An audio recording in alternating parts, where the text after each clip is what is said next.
Урматтуу көрөрмандар, мына кыргызстандык алгачкы балбан бүгүнкү күндүн алкагында биринчи жерден болуп римге чыга турган бул Аял Лазарев, атаандашы Рехман Русиданму.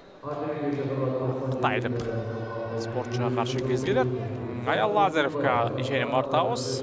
Эми Аял Лазаревте тажрыйба жетиштүү, жеңишке жетүүгө жана буйруса алдыда жалпы кыргыз элин кубандырып, жакшы жыйынтык көрсөтөт деп ниет кылып туралы. 37 жашта Аял Лазарев.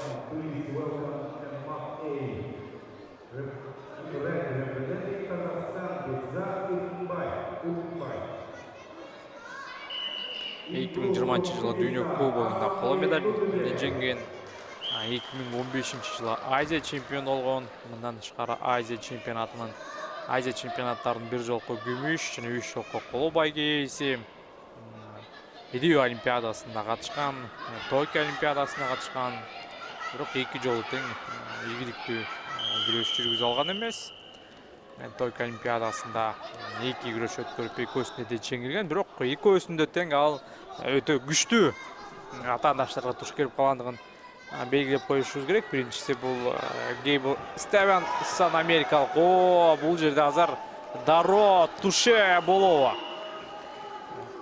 Беттеш өтө начар баштады. Тилекке каршы жана жүй дегенде эле кытайдык балбан Рехман Русиданму абалды мүнөттүн мурда чечүүгө аракетин кылып турат. Чыгыш керек. Жок, бул жерде бир далысы басылып турат.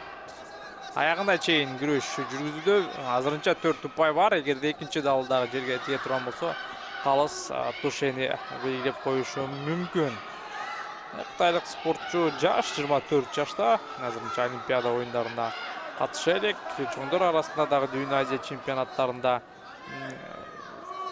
күчү сынап көрүлөк, бирок бул беттешти өтө мыкты деңгээлде баштады жана Азамат Аял Лазарев да акыр аягына чейин тоскоолдук жараткан, бирок мына ушул жерде өзүнүн эрктүүлүгү менен десек болот. Кытайлык спортчу Рехман Русиданму жеңиштелип кетти. Куттуктайбыз кытайлык балбанды.